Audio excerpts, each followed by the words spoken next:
bienvenue sur Histoire d'en dire plus. Aujourd'hui, on va encore parler de tueurs en série et on va s'attarder sur Ted Bundy. Voilà, donc on est parti. Theodore Robert Bundy, né Cowell, dit Ted Bundy, est né le 24 novembre 1946 à Burlington. Il est mort le 24 janvier 1989 dans le comté de Bradford en Floride et c'est un tueur en série américain. Il a agressé et assassiné de nombreuses jeunes filles et jeunes femmes durant les années 70, et même peut-être avant. En plus d'enlever et violer ses victimes, il a pratiqué des actes nécrophiles sur leurs cadavres. En prison, après une décennie à nier les faits, et peu de temps avant son exécution, il admit avoir commis une trentaine d'homicides dans 7 États américains, entre 1974 et 1978. Le nombre de victimes demeure inconnu, mais il pourrait être beaucoup plus élevé. Aux yeux de ces jeunes victimes féminines, Bundy apparaît comme un homme de belle apparence et charismatique, très utilisé pour gagner leur confiance. De manière générale, il approche ses victimes dans les lieux publics, feignant une blessure ou un handicap, ou en se faisant passer pour une figure d'autorité, avant de les intimider et de les agresser dans un endroit plus isolé. Parfois, il a revisité ces scènes de crime pour y commettre des actes sexuels, avec les corps en décomposition jusqu'à la putréfaction et la destruction par des animaux sauvages, rendant toute pratique impossible. Il a décapité au moins 6 de ses victimes et a gardé quelques-unes des têtes tranchées dans son appartement pendant un certain temps en guise de souvenir. À de rares occasions, il s'est introduit par effraction dans la maison de ses victimes au milieu de la nuit et les a tuées à coups de matraque durant leur sommeil. Initialement incarcéré en Utah en 1975 sur des charges d'enlèvement qualifié et tentative d'agression criminelle, Ted Bundy est devenu suspect pour un grand nombre d'homicides non résolus dans plusieurs États américains. Accusé de meurtre au Colorado, il a organisé et réussi 2 évasions spectaculaires. Arrêté en Floride en 1978, il est condamné à la peine de mort à 3 reprises, dans 2 procès différents pour les meurtres qu'il a commis. Ted Bundy est finalement exécuté sur la chaise électrique de la prison d'État de Floride le 24 janvier 1989. Le biographe Andrew le décrit comme un sociopathe sadique qui prenait plaisir dans la douleur d'autres êtres humains et le contrôle qu'il avait sur ses victimes, jusqu'à leur mort et même après. Un jour, il le déclara « le plus grand fils de pute sans cœur que tu auras jamais rencontré ». Ce à quoi l'avocate Pauline Nelson, membre de l'équipe s'occupant de sa défense dans le couloir de mort, a consenti. Il était la définition même d'un démon sans cœur. Il était l'incarnation du diable. Alors, premières années, entre 46 et 74. Enfance, adolescence. Ted Bundy est né Theodore Robert Cowell au Elizabeth Lund Home of Unwed Mother, maintenant le Lund Family Center, à Burlington, dans le Vermont, le 24 novembre 1946. D'Eleanor Louise Cowell, connue sous le nom de Louise la majeure partie de sa vie, l'identité de son père n'a jamais été déterminée avec certitude. Son certificat de naissance assigne la paternité à Lloyd Marshall, un vendeur et vétéran de l'US Air Force, mais Louise affirma plus tard avoir été séduite par un marin dont le nom aurait été peut-être Jack Worthington. Sa famille évoqua des soupçons selon lesquels aurait pu être Samuel Knetch Cowell, le père de Louise, qui était violent et abusif.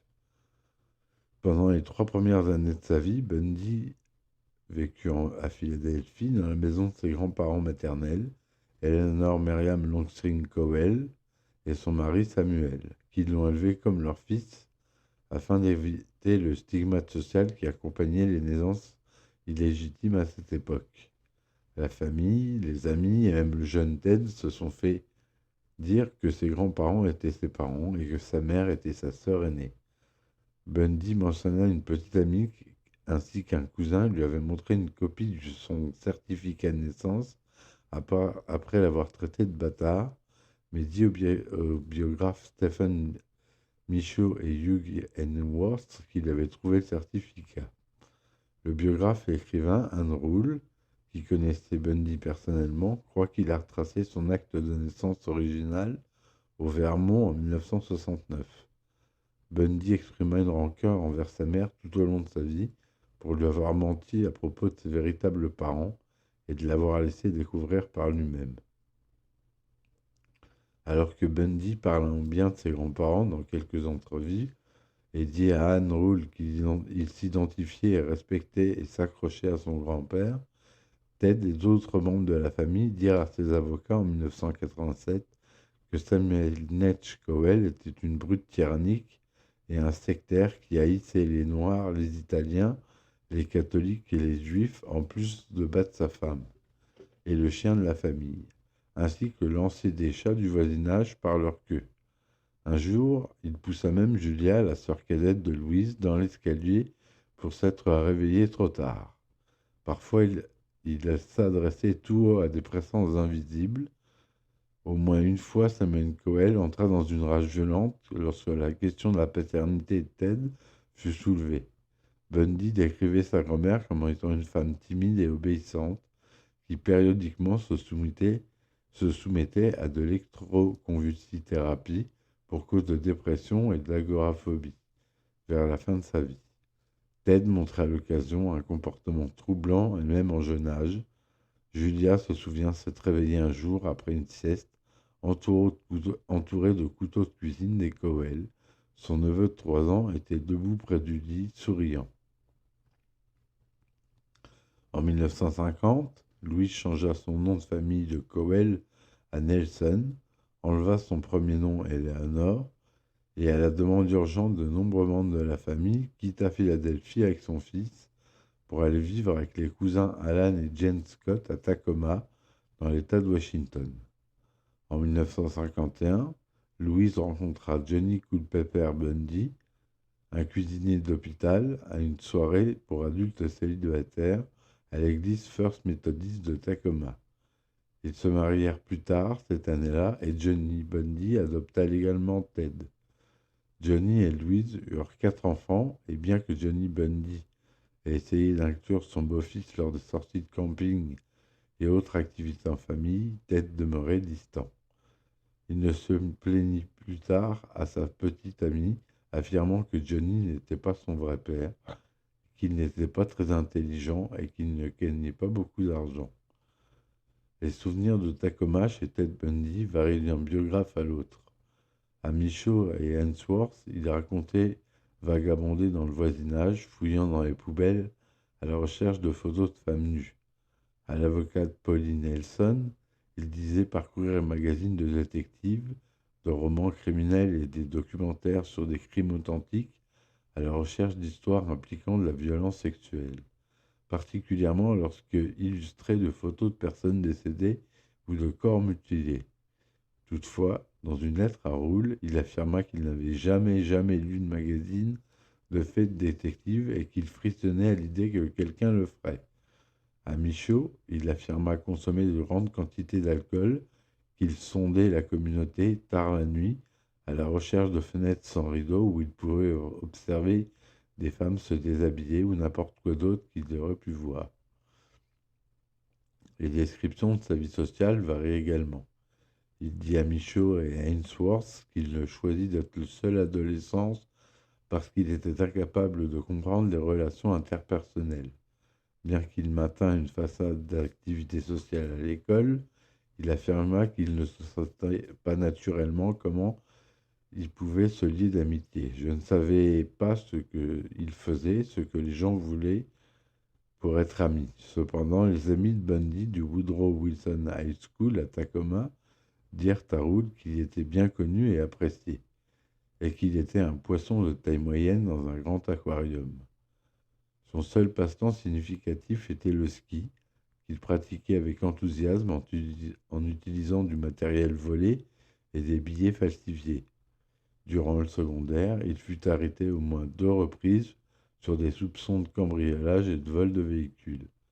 Lorsqu'il atteignit 18 ans, les détails de ces incidents furent rayés de son dossier comme à l'habitude dans l'État de Washington et dans la plupart des États américains. Ensuite, on passe à ses années universitaires, entre 65 et 74. À la fin de ses études secondaires, en 65, Bundy passe une année à l'université de Puget Sound, UPS, avant de changer pour l'université de Washington, en 1966, pour étudier le chinois. En 1967, il développe une relation avec une autre étudiante de l'UW, l'université de Washington, qui est identifiée dans les biographies de Bundy par plusieurs pseudonymes, le plus commun étant Stephanie Brooks. Au début de l'année 1968, il quitte l'université et occupe une série d'emplois au salaire minimal. Cette même année, il est également bénévole au bureau de Seattle de la campagne présidentielle de Nelson Rockefeller. Et en août, il est présent à la convention nationale du Parti républicain à Miami Beach, en tant que délégué de Rockefeller. Peu de temps après, Stephanie Brooks mit fin à leur relation et retourne au domicile familial en Californie, frustrée parce qu'elle décrit comme étant l'immaturité et le manque d'ambition de Bundy. La psychiatre Dorothy Lewis décrira plus tard cette crise comme probablement un moment décisif de son développement. Dévasté par le rejet de Stephanie, Bundy se rend au Colorado et plus à l'est, rendant visite à des parents dans l'Arkansas et à Philadelphie, et s'inscrit même pour un semestre à l'université Temple. C'est à ce moment, au début des 69, que Bundy, selon ce que croit Rule, se rend au bureau des actes de naissance à Burlington et qu'il obtient ses confirmations de l'identité de ses vrais parents. De retour dans l'État de Washington, à l'automne 69, il rencontre Elizabeth Koffler, identifiée dans la littérature de Bundy comme Meg Anders, Beth Archer ou Liz Kendall, une femme divorcée d'Ogden dans l'Utah, qui travaille comme secrétaire à l'école de médecine de l'Université de Washington. Leur relation houleuse se poursuivait bien après son incarcération initiale dans l'Utah à l'été 1976.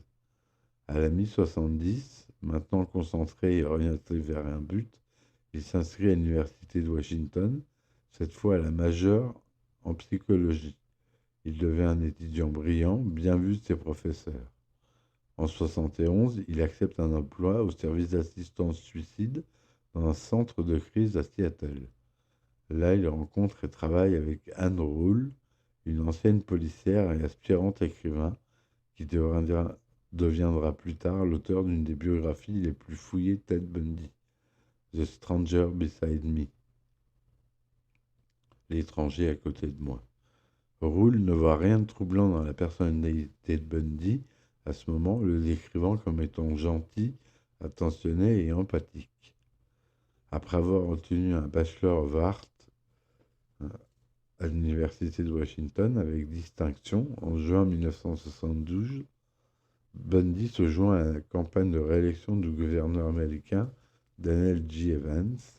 Étudiant à l'université, il suit comme son nom l'adversaire de Evans, son prédécesseur, Albert Rossellini, allant même jusqu'à enregistrer son discours d'inauguration de campagne pour qu'il soit analysé par l'équipe d'Evans. Après la réélection d'Evans, il est engagé en avril 1973 comme assistant de Rose Davis, le président du Parti républicain de l'État de Washington. Davis a une bonne opinion de Bundy, le décrivant comme étant intelligent et agressif, et un croyant dans le système. Au début de l'année 1973, malgré des résultats médiocres et aux tests d'admission, Bundy est accepté à la faculté de droit de l'UPS et de l'Université d'Utah, grâce aux lettres de recommandation de Evans, Davis et de plusieurs professeurs de psychologie de l'Université de Washington. Durant une excursion à Sacramento, lors d'engagements professionnels avec le Parti républicain durant l'été 1973, Bundy reprend contact avec son ex-petit ami Brooks à San Francisco, qui s'émerveille devant sa transformation en jeune homme professionnel, sérieux et dédié apparemment à la veille d'une carrière distinguée en droit et en politique. Il continue également à fréquenter Koeffler. Aucune de ces deux femmes n'est au courant de l'existence de l'autre. À l'automne 73, Bundy s'inscrit à la faculté de droit de l'UPS et continue de courtiser Brooks, qui s'est envolé à plusieurs reprises à Seattle pour vivre avec lui. Ils évoquent le mariage, il la présente un jour à Davis comme étant sa fiancée. Au mois de janvier 1974, en revanche, ils auront subitement tout contact avec Brooks. Les appels téléphoniques et les lettres de cette dernière sont retournés. Réussissant à le joindre par téléphone un mois plus tard, Stephanie Brooks demande pourquoi Bundy a mis fin à leur relation sans explication. Sur un ton monotone et calme, il répond « Stephanie, je n'ai aucune idée de ce que tu veux dire » et raccroche. Elle n'entendra plus jamais parler de lui. Plus tard, il explique que je voulais seulement me prouver à moi-même que j'aurais pu l'épouser. Cette rupture avec Stephanie sera un tournant dans sa vie. À peu près au même moment, Bundy commence à ne plus suivre ses cours de la faculté de droit et cesse complètement d'y assister au mois d'avril, alors que des jeunes femmes commencent à disparaître dans le nord-est des États-Unis. Première série de meurtres entre 1974 et 1975. Il n'y a pas de consensus quant à la question de où et quand Bundy a commencé à tuer des femmes. Il a raconté des histoires différentes à différentes personnes. Il a refusé de divulguer les spécificités de ses premiers crimes, même lorsqu'il s'est confessé et a admis une douzaine de meurtres s'étant produits plus tard. Détail sordide à l'appui, durant les jours précédant son exécution. Il a dit à Pauline Nelson que sa première tentative d'enlèvement datait de 1969 à Ocean City, dans le New Jersey, mais qu'il n'avait tué personne avant 1971 à Seattle. Par ailleurs, il a dit au psychologue médico-légal Art Norman qu'il a tué 2 femmes à Atlantic City, toujours dans le New Jersey en 1969, alors qu'il visitait de la famille à Philadelphie.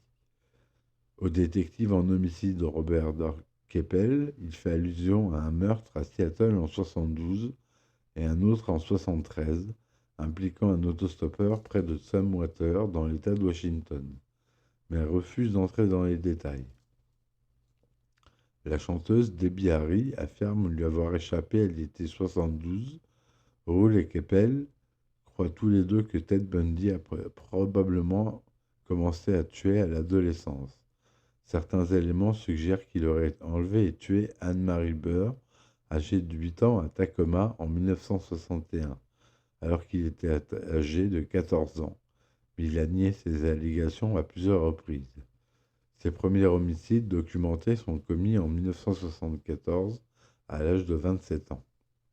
Pendant ce temps, il a, de son propre aveu, acquis la maîtrise des aptitudes dont il a besoin, avant que n'apparaissent les techniques d'empreinte génétique, afin de ne laisser qu'un minimum de preuves sur la scène de crime. Peu de temps après minuit, le 4 janvier 1974, à peu près au même moment où il met fin à sa relation avec Brooks, Bundy entre dans la chambre au sous-sol de Johnny Late, pseudonyme, 18 ans, danseuse et étudiante à l'université de Washington. Après l'avoir frappée à la tête avec un tuyau en métal provenant de la base de son lit, il l'agresse sexuellement avec un spéculum, provoquant d'importantes blessures internes. Elle demeure inconsciente pendant 10 jours, mais survit avec des lésions permanentes au cerveau. Un mois plus tard, de nouveau tard dans la nuit, Bundy entre par effraction dans la chambre de Lina Ann Healy, une étudiante de premier cycle à l'université de Washington, qui, le matin à la radio, annonce les rapports météorologiques pour les skieurs. Il l'abat jusqu'à ce qu'elle soit inconsciente, l'habille avec un jean, une blouse blanche et des bottes, et la transporte ailleurs. Des étudiantes continuent de disparaître au rythme d'environ une par mois. Au mois de mars, Donna Gail Manson, une étudiante de 19 ans à l'Evergreen State College d'Olympia, située à environ 95 km au sud-ouest de Seattle, quitte son dortoir pour se rendre à un concert de jazz sur le campus. Mais elle n'en reviendra jamais. En avril, Suzanne Hélène Rancourt disparaît alors qu'elle se rend à un film après une rencontre en soirée avec son conseiller à la Central Washington University d'Ellinsburg, à 175 km au sud-est de Seattle. Deux étudiantes à Central Washington se rendent au commissariat de police plus tard pour rapporter deux rencontres. Une à la journée de la disparition de Rancourt et l'autre 3 jours auparavant, avec un homme qui porte un bras en écharpe et qui demande de l'aide afin de transporter une pile de livres à sa Volkswagen coccinelle de couleur brune ou beige. Le 6 mai, Roberta Kathleen Sparks quitte son dortoir de l'Université de l'État d'Oregon à Corvallis, à 415 km au sud de Seattle, pour aller prendre un café avec ses amis au Student Union Building, et on ne la reverra plus jamais. Les détectives de l'unité des crimes contre la personne du département de police de Seattle deviennent de plus en plus inquiets. Il n'y a pas d'éléments tangibles et les femmes disparues ont peu de choses en commun, mis à part le fait qu'elles sont jeunes, attirantes, étudiantes de cycle supérieur et d'apparence européenne aux cheveux longs séparés par le milieu. Le 1er juin, Brenda Carol Ball, 22 ans, disparaît après avoir quitté la Flamme Taverne à Burien, près de l'aéroport international de Seattle-Tacoma. On la voit pour la dernière fois en train de discuter dans un parking avec un homme aux cheveux bruns, avec le bras en écharpe. Aux petites heures du matin du 11 juin, Georgianne Hawkins disparaît alors qu'elle marche le long d'une allée bien éclairée entre la résidence de dortoir de son petit ami et sa maison de l'association étudiante. Le matin suivant, 3 détectives en homicide de Seattle et un criminaliste passent au peigne fin l'allée entière, ne trouvant rien. Après que la disparition de Hawkins est rendue publique, des témoins rapportent avoir vu un homme cette nuit-là dans l'allée derrière un dortoir tout près. L'homme avait des béquilles, portait un plâtre chirurgical à la jambe et avait de la difficulté à transporter une mallette. Une femme a raconté que l'homme lui a demandé de l'aide pour apporter la mallette à sa voiture, encore une fois une coccinelle de couleur brun pâle. Durant cette période, Bundy travaillait au ministère des services d'urgence de l'État de Washington, à Olympia, une agence gouvernementale impliquée dans la recherche des femmes disparues. Là, il y rencontre et fréquente Caroline Ann Boone, une mère de 2 enfants divorcée à 2 reprises et qui, 6 ans plus tard, jouera un rôle important dans la fin de vie. Le signalement de 6 femmes disparues et de l'attaque brutale de Lens apparaissent dans les journaux ainsi qu'à la télévision à travers les États de Washington et de l'Oregon. La peur se répand au sein de la population. Les jeunes femmes abandonnent rapidement l'autostop alors que la pression sur les agents judiciaires augmente. Le manque d'éléments entrave leur travail. La police ne peut pas révéler le peu d'informations qu'elle détient aux journalistes par peur de compromettre l'enquête. Plus de similarités entre les victimes sont tout de même notées. Toutes les disparitions surviennent la nuit, habituellement près d'un site en cours de construction, moins d'une semaine avant l'examen de mi-session ou de fin d'année. Toutes les victimes portent des pantalons noirs ou des jeans bleus. De plus, la plupart des scènes de crime se trouvent un homme portant un plâtre ou une écharpe, conduisant une coccinelle de couleur brun pâle ou beige. La série de meurtres sur la côte nord culmine le 14 juillet avec la disparition de 2 femmes en plein jour sur une plage bondée du lac Samasmich à Issaga, à environ 30 km à l'est de Seattle. 5 témoins féminins ont décrit un beau jeune homme portant un ensemble de tennis blanc, avec le bras gauche en écharpe et parlant avec un léger accent, peut-être canadien ou britannique. Se présentant sous le nom de Ted, il leur demande de l'aide pour sortir un bateau à voile de sa voiture, une Volkswagen coccinelle de couleur brun, beige ou bronze. 4 ont refusé et l'une l'accompagne jusqu'à sa voiture, mais voyant qu'il n'y a pas de bateau, s'enfuit en courant. 3 autres témoins l'ont vu approcher Janice Ann Ott, 23 ans, un agent de probation au King County Juvenile Court, avec l'histoire du bateau à voile, et l'ont vu quitter la plage en sa compagnie. Environ 4 heures plus tard, Denise Naslund, une jeune femme de 18 ans qui étudie pour devenir programmeuse informatique, quitte un pique-nique pour se rendre aux toilettes et ne revient pas. Bundy dira plus tard à Stephen J. Michaud que Ott était toujours vivante lorsqu'il est revenu avec Naslund et qu'il força l'une d'entre elles à regarder pendant qu'il assassinait l'autre. Une affirmation qu'il a rétractée à la veille de son exécution. La police du comté de King, tenant une description détaillée du suspect et de sa voiture, ainsi que son prénom, Ted, poste des prospectus à travers Seattle. Un portrait robot extrêmement ressemblant est diffusé dans les journaux régionaux et par les stations de télévision locales. Elizabeth Koffler, Anne Rule, l'un de ses anciens collègues au DES, ainsi qu'un professeur de psychologie et de l'Université de Washington, reconnaissent la description, le portaient ainsi à la voiture et fait donc partie de Ted Bundy, un suspect. Mais les détectives, qui reçoivent alors jusqu'à 200 indices par jour, croient initialement qu'il est peu probable qu'un étudiant en droit d'apparence soignée et sans dossier criminel en tant qu'adulte puisse être le coupable. Le 6 septembre, soit après 2 mois plus tard, 2 chasseurs de tétras trébuchent sur les restes d'Ott et Naslund près d'une route de service à Issaquah, 3 km à l'est du parc d'État du lac de Sammamish.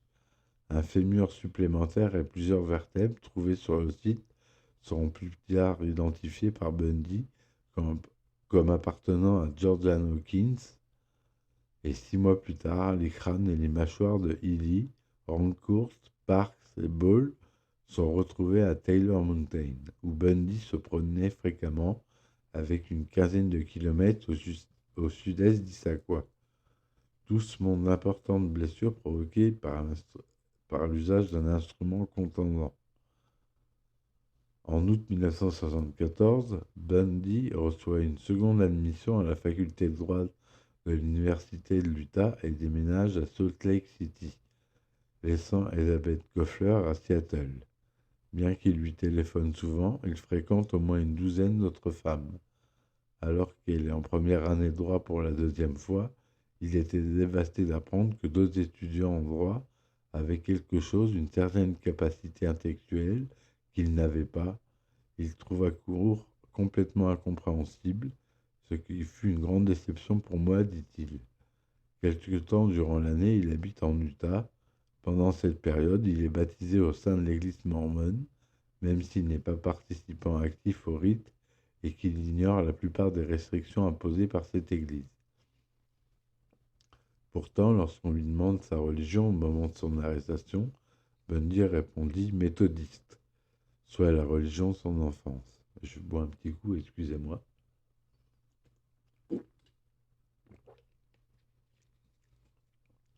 Une nouvelle vague d'homicides commence le mois suivant, parmi lesquels 2 des victimes ne sont découvertes qu'après avoir que Bundy se confesse peu de temps avant son exécution.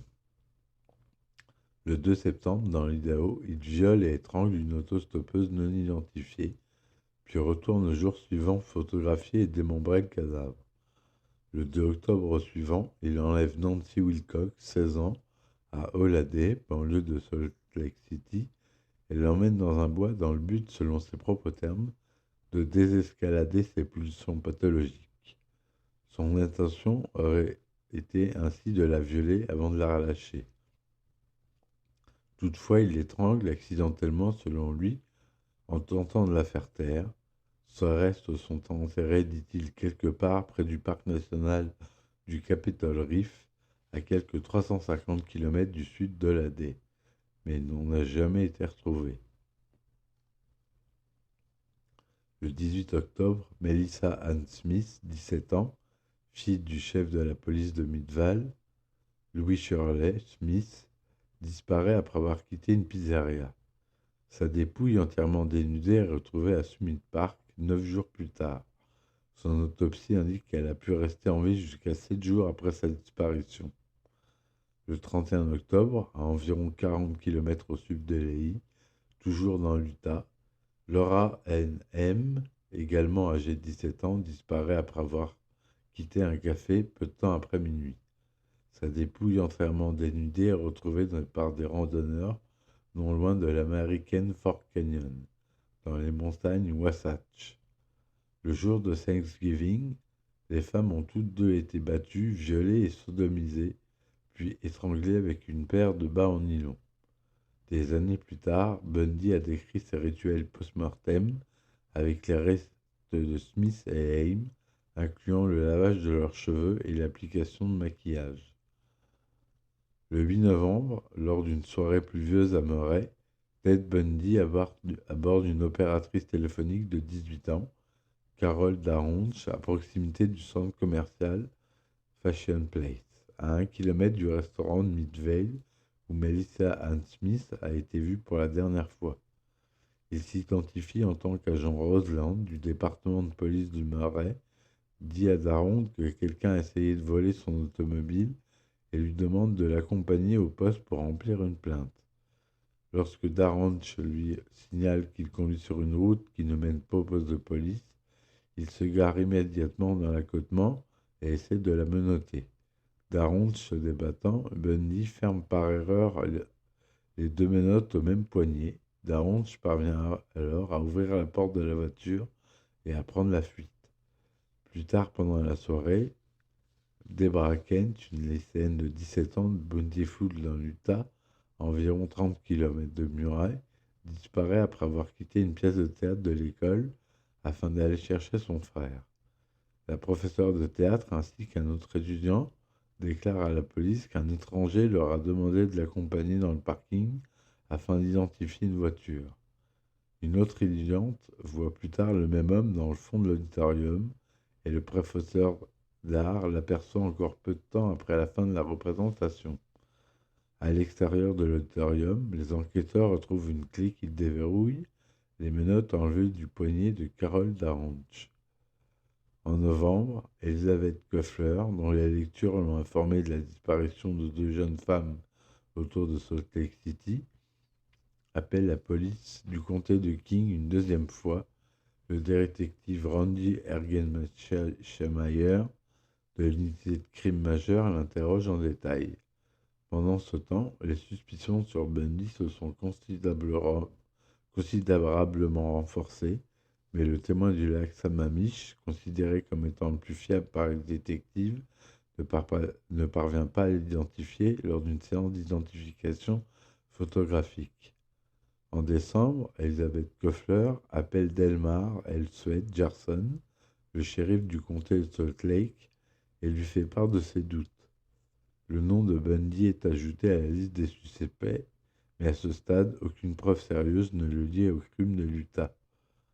En janvier 1975, Ted Bundy retourne à Seattle pour ses examens finaux et passe une semaine avec Elizabeth Koeffler, qui ne lui dit pas qu'elle l'a signalé à 3 reprises à la police. Elle fait des plans pour lui rendre visite à Salt Lake City en août, et en 1975, Bundy déplace la plupart de ses activités criminelles à l'est de sa base en Utah, au Colorado. Le 12 janvier, une infirmière de 23 ans nommée Karine Campbell disparaît alors qu'elle marche dans un couloir bien éclairé entre l'ascenseur et sa chambre au Wildwood Inn à Snowmass, à 640 km au sud-est de Salt Lake City. Sa dépouille, entièrement dénudée, est retrouvée un mois plus tard près d'une route de terre, toute proche de l'hôtel. Elle a été tuée de coups à la tête provenant d'un objet contendant qui a laissé des dépressions linéaires rainurées sur son crâne. Son corps montre également des coupures profondes causées par une arme blanche. À une centaine de kilomètres au nord de Snowmass, le 15 mars, la monitrice de ski Julie Cunningham, 26 ans, disparaît à Vail alors qu'elle marche depuis son appartement pour aller dîner chez un ami. Bundy dira plus tard aux enquêteurs du Colorado qu'il l'a approchée en béquille et qu'il lui a demandé l'aide pour apporter ses bottes de ski à sa voiture, où il l'a frappée et menottée, puis il l'a étranglée près la ville de Riffle, à 140 km à l'ouest de Vail. Quelques semaines plus tard, il fait un voyage de 6 heures à partir de Salt Lake City pour revisiter le reste de ses victimes.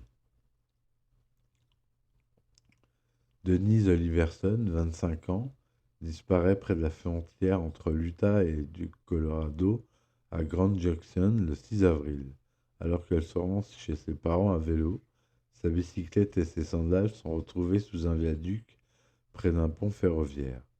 Le 6 mai, Ted Bundy enlève Lynette Schuyler, 12 ans, à Pocatello, dans l'Idaho, un peu plus de 250 km au nord de Salt Lake City. Il l'amène dans sa chambre d'hôtel où il la noie puis l'agresse sexuellement. À la mi-mai, 3 collègues de Bundy des services d'urgence de l'État de Washington, dont Carol Ann Boone, lui rendent visite à Salt Lake City et reste à son appartement pendant une semaine. Bundy passe une semaine à Seattle avec Elizabeth Koffler au début de juin. Ils évoquent un mariage pour le Noël suivant. Une fois de plus, Koffler ne mentionne aucune de ses discussions avec la police du comté de King et le bureau de shérif du comté de Salt Lake, et Bundy ne révèle rien ni la relation qu'il entretient avec Boone, ni sa relation simultanée avec une étudiante en droit de l'Utah connue sous le pseudonyme de Kim Andrews ou Sharon Hauer. Le 28 juin, Susan Curtis disparaît au campus de l'université Brigham Young à Provo, dans l'Utah, à 70 km au sud de Salt Lake City. Le meurtre de Curtis est la dernière confession de Bundy, enregistrée sur cassette peu de temps avant son exécution. Les corps de Wilcox, Ken, Cunningham, Curtis et Oliverson n'ont jamais été retrouvés.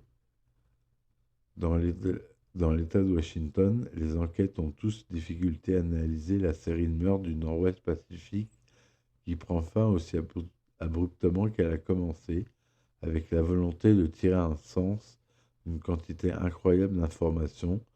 Ils ont recours à la stratégie alors innovatrice de compiler une base de données. Ils utilisent l'ordinateur des pays du comté de King, une grosse machine primitive comparée aux standards contemporains, mais la seule disponible pour leurs besoins.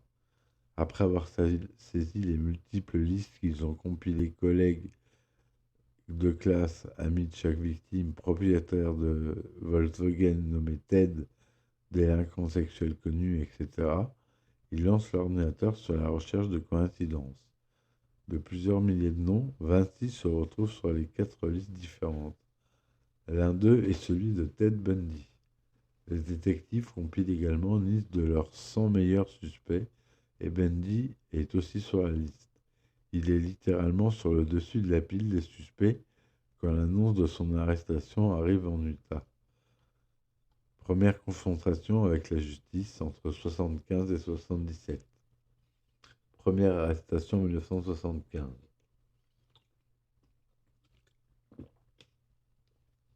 Le 16 août 1975, Bundy est arrêté par Robert Allen Bob Hayward, officier de police en patrouille dans l'Utah Highway à Granger, une ville en banlieue de Salt Lake City, aujourd'hui appelée West Valley City. Hayward a observé Bundy traverser une zone résidentielle dans les heures précédant l'aube. Bundy a fui la zone à grande vitesse après avoir vu la voiture de police. L'agent fouille la voiture après avoir remarqué que le siège passager avant de la coccinelle a été retiré et placé sur le siège arrière. Il trouve un masque de ski, un deuxième masque fabriqué avec des bas de collants en nylon, un pied de biche, des menottes, des sacs poubelles, une bobine de corde, un pic à glace et d'autres articles initialement supposés être des outils de cambriolage. Bundy explique que le masque de ski est destiné à la pratique de cette activité sportive, qu'il a trouvé les menottes dans une benne à ordures ménagères et que le reste sont des articles ménagers courants. Cependant, le détective Gerald S. Jerry Thompson se souvient de la description similaire d'un suspect et de la voiture ayant servi à l'enlèvement de Carol Daronch en novembre 1974, qui correspond au nom de Bundy d'après l'appel téléphonique de Koffler en décembre 1974. Lors de la fouille de l'appartement de Bundy, la police trouve un guide des stations de ski du Colorado avec une annotation de Wildwood Inn et une brochure annonçant le spectacle de la Viewmont High School à Bountiful, où Deborah Kent a disparu. La police ne dispose pas de preuves suffisantes pour garder Bundy en détention et il est libéré. Bundy déclare plus tard que les policiers avaient raté une collection cachée de photographies Polaroid de ses victimes qu'il a détruites après sa libération. La police de Salt Lake City place Bundy sous surveillance 24 heures sur 24 et Jerry Thompson s'envole pour Seattle avec deux autres détectives afin d'interroger Koffler. Elle leur dit que l'année précédant le déménagement de Bundy en Utah, elle a découvert des objets qu'elle ne peut pas comprendre dans sa maison dans l'appartement de Bundy. Ces articles englobent des béquilles, un sac de plâtre de Paris qu'il a admis avoir volé dans une maison de fourniture médicale et un couperet à viande qu'il n'a jamais utilisé pour cuisiner. Il y a également d'autres objets tels que des gants chirurgicaux, un couteau oriental dans un étui en bois qu'il gardait dans une boîte à gants et un sac plein de vêtements pour femmes. Bundy est perpétuellement endetté et Koffler soupçonne qu'il a volé presque tout ce qui avait de valeur significative dans ses possessions. Quand elle s'interroge concernant un nouveau téléviseur et une nouvelle chaîne stéréo, il l'avertit: « Si tu le dis à quelqu'un, je te tords le cou. » Elle explique que Bundy était très contrarié à chaque fois qu'elle envisageait de se couper les cheveux, qui étaient longs et séparés au milieu. Elle se réveille parfois au milieu de la nuit pour le trouver sous les couvertures, avec une lampe de poche examinant son corps. Les détectives confirment que Bundy n'était pas avec Koffler la nuit au cours desquelles les victimes de Nord-Ouest ont disparu, ni le jour où Ott et Naslund ont été enlevés. Peu de temps après, Koffler est interrogé par les détectives des homicides de Seattle, Kathleen Katney McChesney, et apprend l'existence de Stephanie Brooks dans sa brève liaison avec Bundy vers Noël 1973. Le 19 novembre 1975, Bundy vend sa Volkswagen à Brian Lee Stevenson, un adolescent de 17 ans résidant à Midvale, pardon pour le son. La police de l'Utah l'a confisqué et les techniciens du FBI démontent et fouillent la voiture. Ils trouvent des cheveux correspondant à des échantillons provenant du corps de Karine Campbell. Plus tard, ils identifient également des mèches de cheveux microscopiquement indiscutables comme étant celles de Melissa Hansmill et de Carol Darronch. Le spécialiste du laboratoire du FBI, Robert Neal, conclut que la présence dans une voiture de mèches de cheveux correspondant à 3 victimes différentes qui ne se sont jamais rencontrées auparavant est une coïncidence d'une rareté époustouflante. Le 2 octobre 1975, les détectives placent Bundy dans une salle d'identification. Darronch l'identifie immédiatement comme l'officier Roseland et des témoins du Bountiful le reconnaissent comme étant l'étranger aperçu à l'auditorium du lycée devant lequel Deborah Kent a été enlevée. Il n'y a pas suffisamment de preuves pour le lier à Deborah Kent, dont le corps n'a jamais été retrouvé, bien qu'un fragment squelettique près de l'école a plus tard été identifié comme celui de Kent par analyse de son ADN. Mais il y en a suffisamment pour l'accuser d'enlèvement aggravé et de tentative d'agression criminelle dans l'affaire Darronch.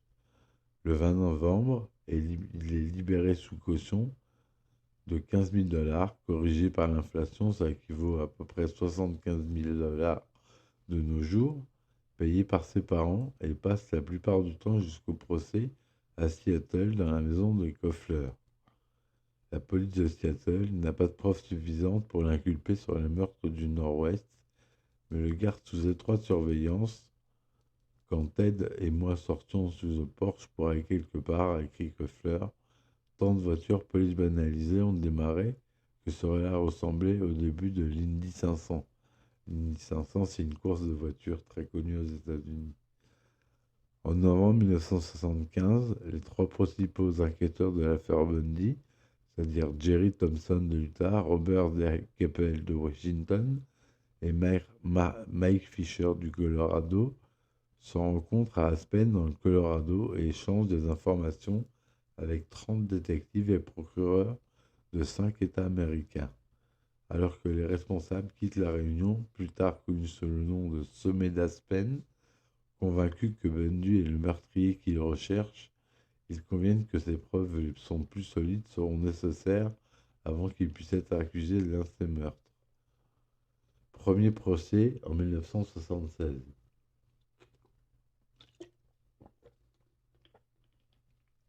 Le 23 février 1976, le procès de Ted Bundy pour l'enlèvement de Carol Downs s'ouvre devant la troisième cour de district de Salt Lake City. Sur les conseils de son avocat, John O'Connell, Bundy renonce à son droit à un jury en raison de la publicité négative entourant l'affaire. Le 1er mars, le juge Stewart M. Hanson Jr. le reconnaît coupable d'enlèvement et d'agression. Le 30 juin, il est condamné en première instance à 15 ans d'emprisonnement et immédiatement incarcéré à la prison d'État de l'Utah à Draper. Le 19 octobre, il est retrouvé caché dans des buissons de la cour de la prison avec un kit d'évasion, carte routière, horaire des compagnies aériennes et carte de sécurité sociale. Il passe plusieurs semaines en isolement et quelques jours plus tard, les autorités du Colorado l'accusent formellement du meurtre de Karine Campbell. Extradition au Colorado en 1977. Après une période de résistance, il accepte l'extradition et est transféré à Aspen le 28 janvier 1977. Le transfert est assuré par le détective Mike Fisher du bureau du procureur du 9e district judiciaire du Colorado, Frank George Edwin Tucker, mort en 2006. L'audience préliminaire débute le 4 avril et l'instruction pour le meurtre de Karine Campbell en restera à ce stade, puisqu'après la première évasion de Ted Bundy, la date d'ouverture de son procès, initialement prévue au 14 novembre, est reportée au 9 janvier 1978, soit après sa seconde évasion. La prison du comté de Pitkin, située sous le palais de justice d'Aspen, ne pouvant légalement accueillir un suspect de plus de 30 jours, Ted Bundy est transféré dans celle du comté de Garfield le 13 avril. Évasion en 1977. Arrêté, il s'évade à 2 reprises de prison, dont une fois de façon spectaculaire de la prison du comté de Garfield, dans le Colorado, le 30 septembre 1977. Le 10 juillet 1978, Ted Bundy est placé sur la liste des 10 criminels les plus recherchés par le FBI. Le 15 février 1978, il est arrêté, cette fois-ci définitivement, par l'officier de police David Lee à Pensacola. Procès de Floride entre 79 et 80. Procès de l'attaque de la résidence Chi Omega de Tallahassee en 79.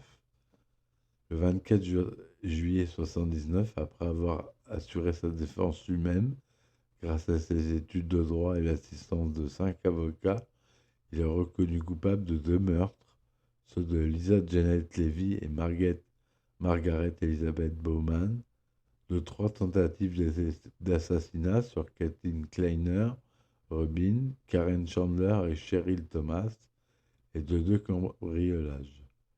Le 31 juillet 1979, le juge de la cour du circuit du comté de Dade le condamne 2 fois à mort, une pour chaque charge de meurtre, et lui adresse les mots suivants, restés célèbres. Le tribunal est parvenu à la conclusion que ces 2 meurtres étaient effectivement odieux, atroces et cruels, et qu'il était d'une extrême sauvagerie, d'une férocité ignoble, monstrueuse, et le produit d'un dessein visant à infliger un haut degré de souffrance et d'une absence totale de compassion pour la vie humaine. Ce tribunal, indépendamment de mais en accord avec la sentence consultative rendue par le jury, impose donc la peine de mort à l'accusé Theodore Robert Bundy. Il est en outre ordonné qu'à une telle date prévue, vous serez mis à mort par un courant électrique suffisant pour vous causer votre mort immédiate. Et ce courant électrique continuera de circuler dans votre corps jusqu'à ce que vous soyez mort. Prenez soin de vous, jeune homme, et je vous le dis sincèrement, prenez soin de vous. C'est une tragédie pour ce tribunal d'assister à un tel gâchis total, je pense, d'humanité, le plus gros dont j'ai fait l'expérience dans ce tribunal. Vous êtes un jeune homme intelligent, vous auriez fait un bon avocat. J'aurais beaucoup aimé vous voir exercer devant moi, mais vous avez choisi une autre voie, mon pote.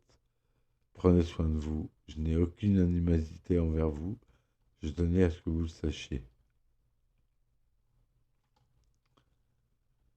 Et voilà comment s'arrête la vie de Ted Bundy. Il est exécuté sur la chaise électrique le 24 janvier 89 à la prison d'État de Floride. Il a effectué plusieurs appels, dont tous 4 ordres d'exécution seront signés, 3 par Bob Graham en 1986 et un effectif par Bob Martinez le 17 juillet 1989. Ses avocats ont tout tenté, notamment pour le faire passer pour irresponsable lors de ses procès quand il assurait sa propre défense, alors que pour les jugements soient invalidés, ils ont vainement tenté de marchander la justice d'ultime report de son exécution en échange dans un premier temps de sa collaboration dans la recherche d'un autre tueur en série sévissant à Seattle, Gary Ridgway, dit le tueur du Green River, qu'on verra dans un autre épisode, arrêté en 2001, et pour finir, de la révélation des lieux où il avait abandonné le corps de ses victimes. Et voilà, 17 heures avant son exécution, Bundy accepte de répondre dans une interview exclusive aux questions du Dr. Jeb Thompson, président de Focus on the Family. Il révèle que c'est la pornographie qui a nourri sa folie sexuelle. Comme une drogue, vous conservez une excitation insatiable jusque ça vous atteignez le point où la pornographie ne peut plus aller aussi loin. Au fond, j'étais une personne normale, j'avais de bons amis, je vivais une vie normale, sauf que cette seule part, petite mais très puissante, très destructrice, que j'ai gardée très très secrète. Cependant, cette soudaine excuse concernant la responsabilité de la pornographie est très controversée par les biographes. Le cas de Ted Bundy est un véritable choc pour l'Amérique et jusque-là considère les tueurs en série comme des fous vivants exclus du monde. Ted Bundy est exactement le contraire, un homme qui avait tout pour réussir et dont personne ne se doutait qu'il pût être un meurtrier. Le jour de la sentence dans la prison de Stark, se sont rassemblés devant le pénitencier plus de 2000 personnes qui célébrèrent son exécution dans la liesse après une incinération à Gainesville. Ses cendres sont dispersées selon ses voeux dans la chaîne des cascades où il s'est débarrassé de ses dépouilles de plusieurs victimes. Et voilà donc la vie de notre cher ami Ted Bundy. J'espère que cela vous a plu et on se reverra sûrement pour un prochain épisode, j'espère. Merci beaucoup de m'avoir suivi. Je vous souhaite une bonne soirée ou une bonne journée selon. Et à très vite. Ciao, ciao.